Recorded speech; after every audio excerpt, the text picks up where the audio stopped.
안녕하십니까. 이대 후배 및 동료들 앞에서 발표하게 돼서 영광스럽게 생각합니다. 간단하게 한국교육과정평가원에 대해서 소개를 해드리면 채용 계획에 대해서 설명을 해드리도록 하겠습니다. 시간 관계상 많은 말씀 못 드리고요. 일단 평가원은 98년도에 설립이 돼서 현재 16년째 사업을 진행하고 있고요. 2017년 2월에 충북 혁신도시로 이전이 계획되어 있습니다.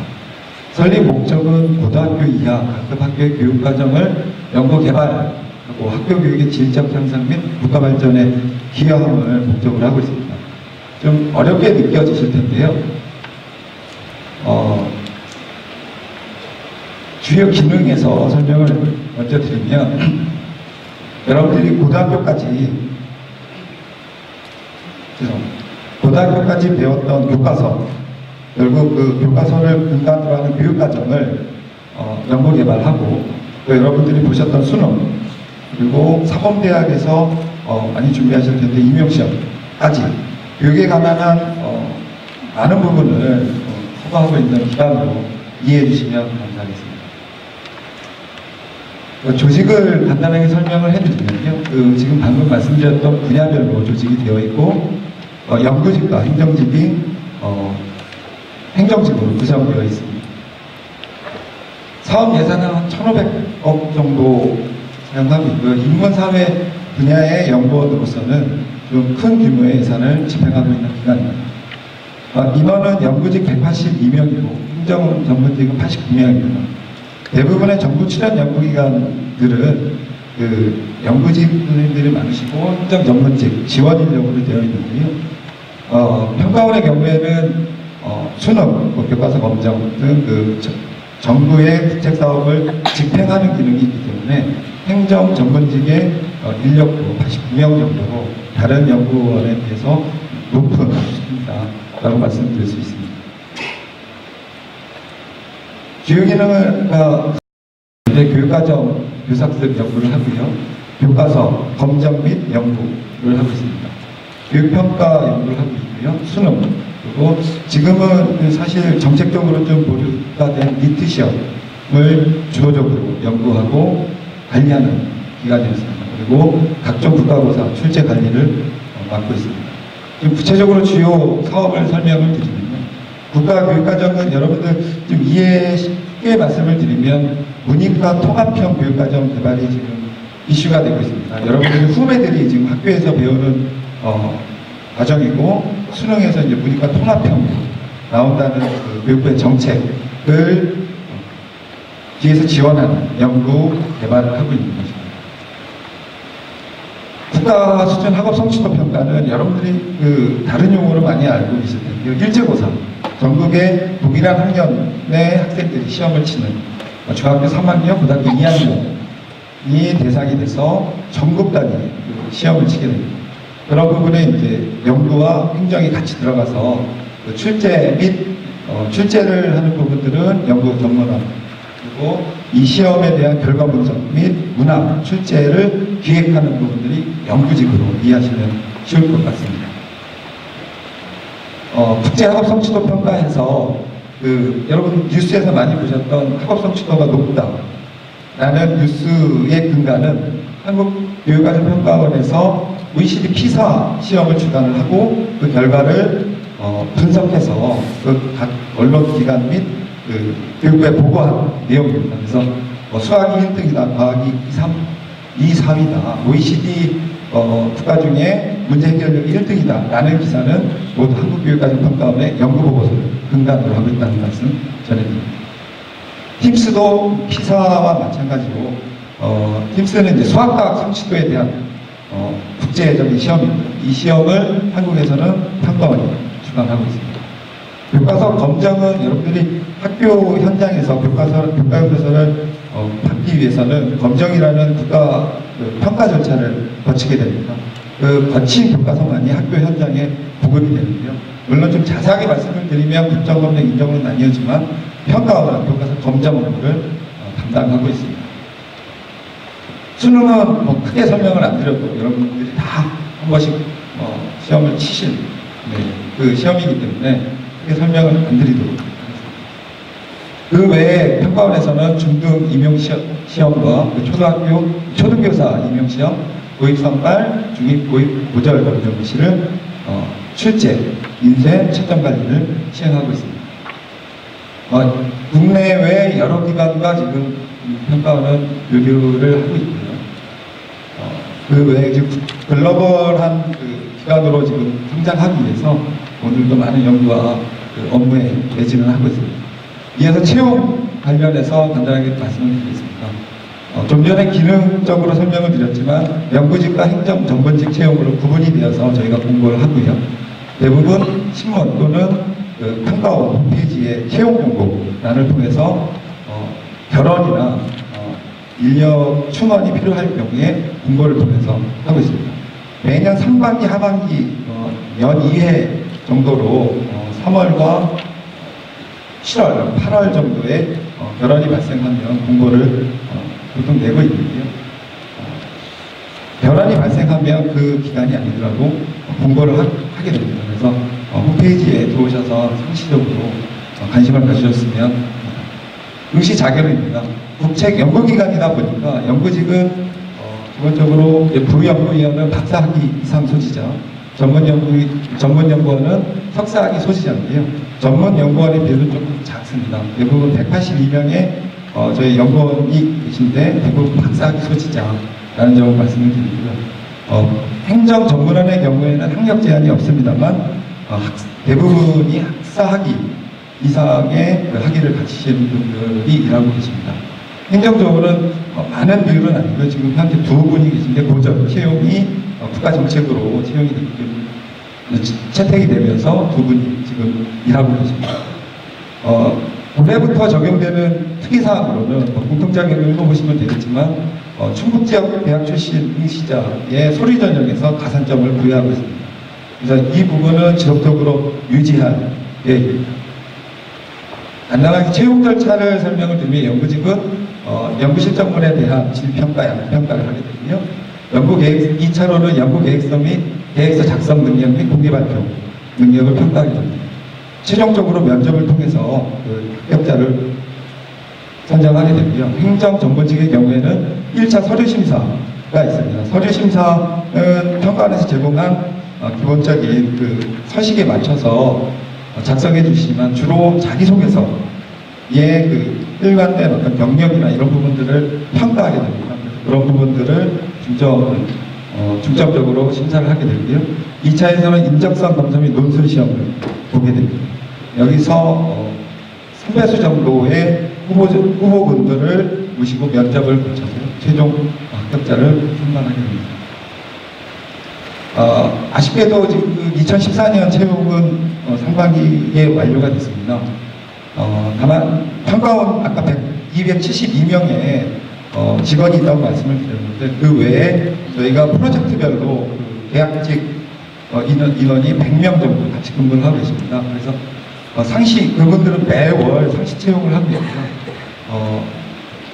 15년에 채용할 인원은 지금 정부 예산에 따라 유동적인데 아직 확정되지는 않았습니다. 지금 방금 말씀드린 대로 그 계약직 인력으로 근무를 하신 경우에는 아까 말씀드린 서류 전형에서 충북지역 대학 가산점에다가 평가원에서 계약직으로 근무한 6개월 이상 근무한 경력이 있으실 경우는 또 다른 가산점이 부여가 됩니다. 그래서 꼭 정규직 또 정부 출연 연구기관의 채용 계획이 그렇게 많은 인력을 뽑지 않기 때문에 우선적으로는 계약직 또는 인턴 쪽으로 우선 경력을 쌓으시고 그 이후에 가산점을 받아서 정규직에 지원하시는 방안도 좋은 계획이라고 생각을 합니다. 최근 3년간 78명을 채용을 했고요. 청년 인턴은 지난 3년간 48명을 하고 있습니다.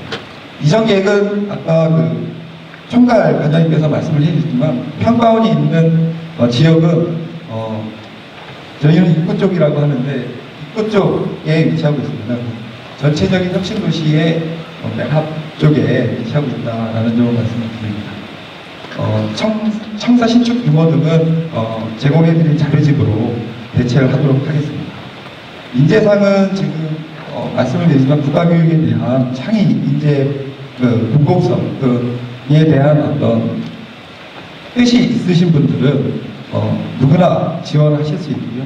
보다 글로벌 창의 인재를 키우는 것만큼 그거에 대한 좀 광범위한 큰 스케일의 발전 계획을 갖고 계신 분은 모두 환영을 하고 있습니다. 네, 이것으로 설명을 마치도록 하겠습니다.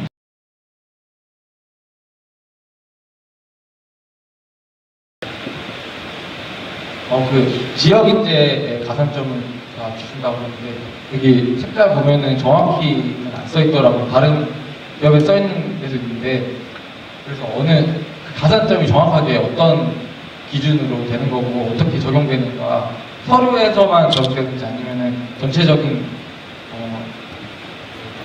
진행 과정에 있어서 다 적용되는지 궁금해서 여쭤보겠습니다. 서류 전형에서 100점 만점에 3점 가산점입니다. 너무 적은 거 아닌가요? 저희가 올해 상반기에 2014년도에 처음 지금 제도를 도입했는데요. 올해 상반기에 채용을 막상 실시를 해보니까 사실상 이 가산점이 상당히 위력이 강합니다. 그래서 저희가 서류 전형에서 채용 인원의 30배수를 우선 채용 먼저 합격을 시키는데 거의 한 70% 이상이 이 가산점으로 합격을 해서 사실 지금 좀 고민을 하고 있습니다. 3점도 높아서요? 3점으로 사실상 당락이 거의 그래요. 도전해 보시기 바랍니다. 너무 소중한 정보입니다. 그럼 이제 MOU를 협업을 한다고 들었어요. 이제 저희과 교수님들 같은 경우에도 이제 교육학과나 뭐 다른 과에서 MOU를 체결하면서 평가원이나 개발원 같은 경우에는 교육학 관련된 그런 연구도 많이 하고 있는 상황이라서 MOU를 처음 체결하게 되면은 뭐 계약직이나 행정직 같은 직원들이 교원대나 다른 학교에서 석사 같은 것을 같이 지원 같은 것을 받으면서 거기서 계약직을 근무할 수 있다는 그런 얘기를 하셨는데 혹시 MOU를 체결하면서 그런 식으로 직원들의 학위 소지 같은 것을 이제 지원해주는 그런 프로그램이 있는지 궁금합니다. MOU 체결 부분은 이적 교류 부분이 분명히 있지만 그 채용 부분과는 좀 분리가 되고요. 그 채용은 공채, 계약직도 마찬가지로 홈페이지 공고를 통해서 그 공채 형식으로 정부 출연 연구 기관이다 보니까 공채 형식을 밟게 되고요. 말씀하신 대로 교육학 연구 분야에 많은 박사님들이 프로젝트를 많이 수행을 하십니다. 그래서 말씀하신 계약직 또는 행정직 분야에서 매달 채용 공고를 하게 됩니다. 인력 소요가 있으면 그런 부분을 통해서 지금 전공하시는 교육학 분야 이런 부분에 맞는 전공을 지원을 하게 되시면 그 해당 프로젝트의 그 전공이나 분야를 보셔서 그 채용을 결정하시게 되거든요. 그래서 그 절차를 이해하시면 될 것 같고요. MOU는 좀 더 말씀을 드리면 어떤 인적 교류 부분은 이제 만약에 교원대라고 하시면 교원대에 있는 교수님들 또는 어떤 시설물들을 이용하겠다, 같이 기간 대 기간으로 이용을 하겠다라는 어떤 그런 약식 계약의 형태입니다. 그런 부분으로 이해를 하시면 좋을 것 같습니다. 올해도 통계가 다양하게 쓰이기 때문에 모든 공사에서 조금씩 통계가 쓰일 거라고 예상하고 있습니다. 그럼 혹시 통계 어떤 프로그램을 쓰고 있는지 혹시 여쭤봐도 되는지? 예, 평가원 같은 경우 교육평가 연구 분야가 있기 때문에 통계 프로그램 활용이 좀 높습니다. 근데 그 프로젝트마다 다 좀 사용하는 프로그램이 다르긴 한데 대체적으로 SPSS 프로그램을 많이 사용하시고요. 세스 같은 경우에는 드물게 좀 사용하시는 편입니다. 아마 그 행정 분야에서는 일단 통계직 하시니까 전공 분야뿐만 아니라 다른 분들도 계실 텐데 행정 분야에서는 일단 기본적으로 엑셀에 따른 통계를 기본으로 하고 있습니다.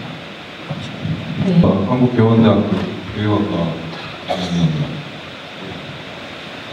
한국교육과정평가원에 질문 한 가지 드리고 싶은데 교과서 개발하신다고 하셨는데 이게 디지털 교과서 개발할 때는 다른 외부에다 계약으로 맡기시는 건지 아니면 자체 내부에서 개발을 하시는 건지 여쭤보고 싶습니다.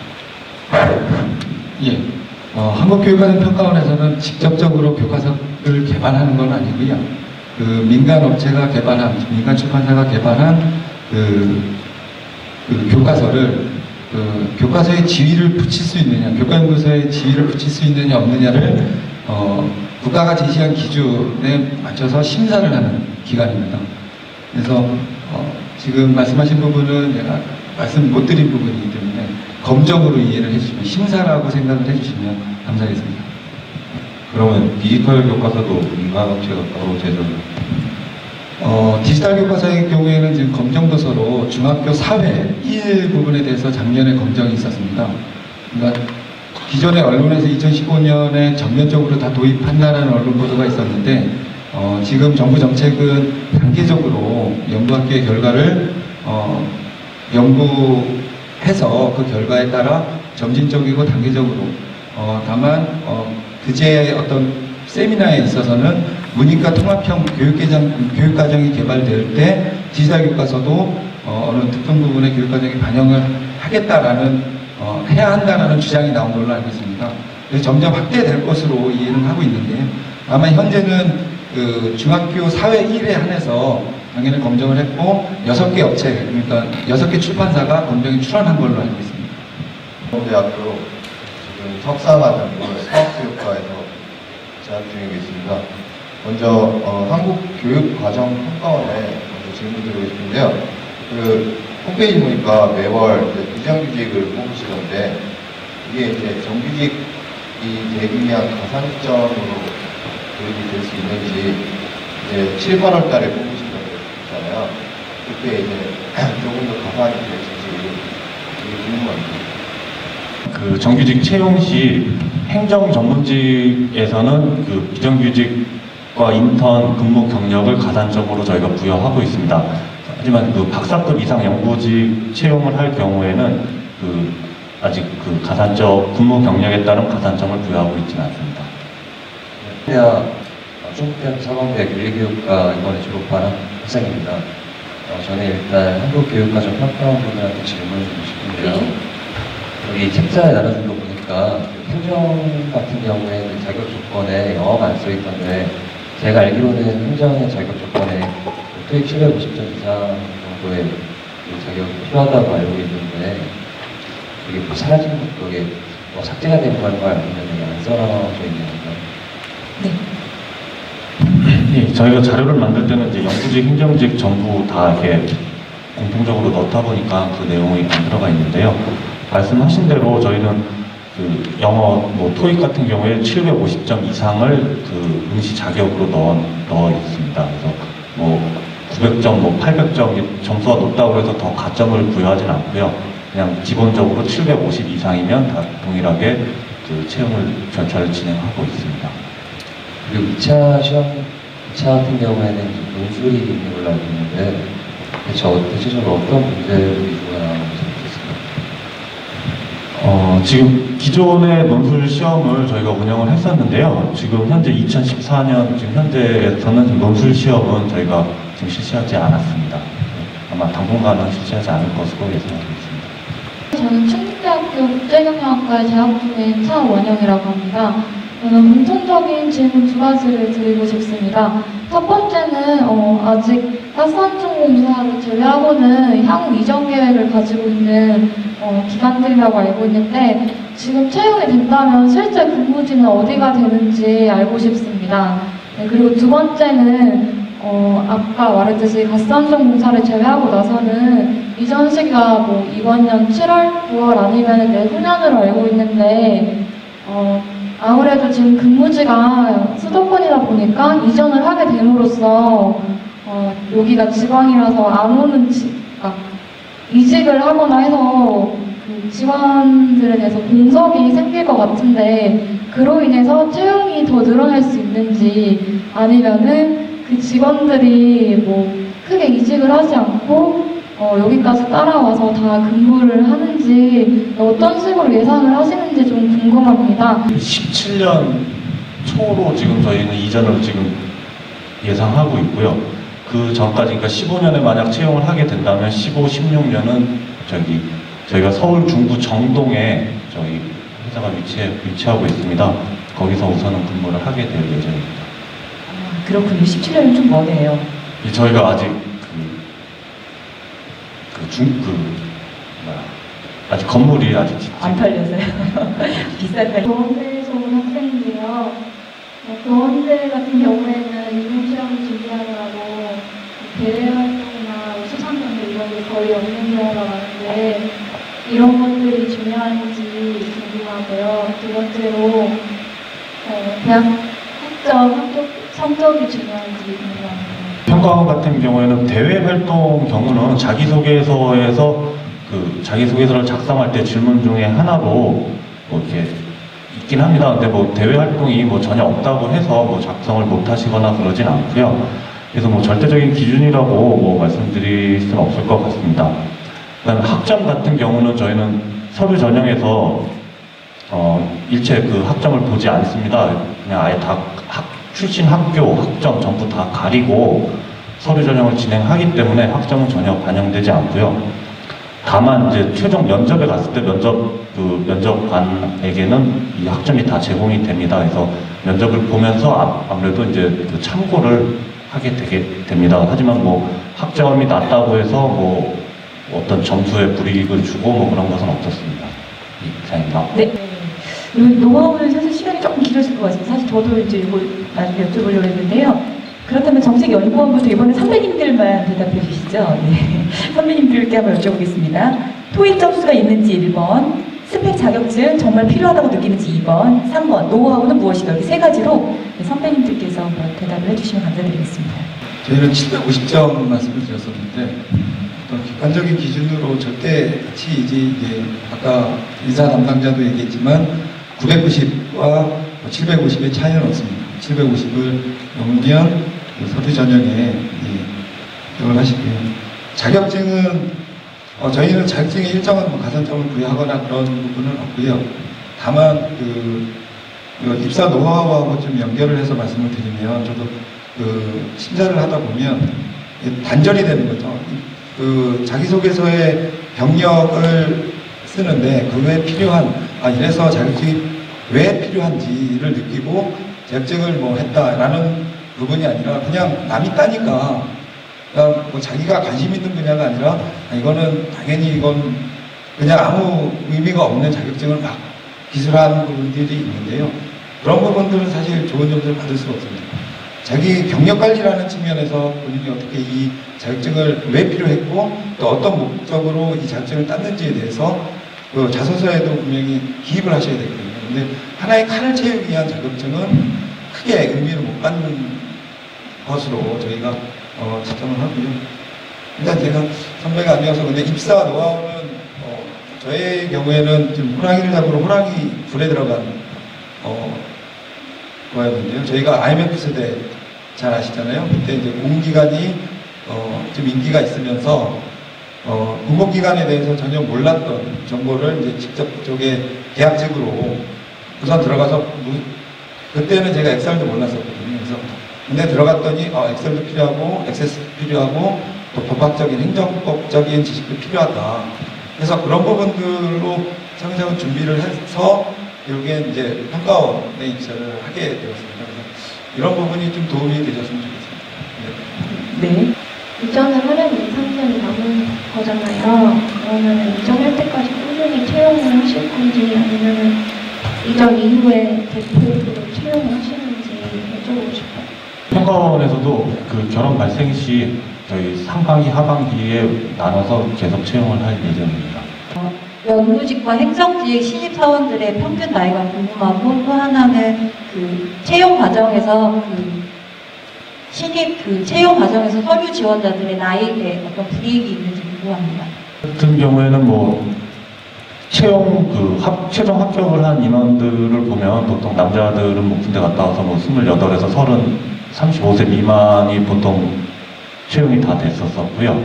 여성분 같은 경우에는 올해 두 분이 최종 합격을 했습니다. 그래서 한 분이 31살, 한 분이 26살인가 그랬었습니다. 지금 뭐 그 정도 현황이 있고요. 저희는 그 서류 전형에서는 일체 그 신원을 저희는 다 모두 블라인드로 하기 때문에 사실상 뭐 나이는 보이지가 않습니다. 최종 면접 때까지는 이 응시자의 나이는 전혀 공개가 되지 않고요. 하지만 최종 면접에 이제 들어가게 되면 이제 면접관들이 아무래도 이제 고려를 하실 걸로 알고 있습니다.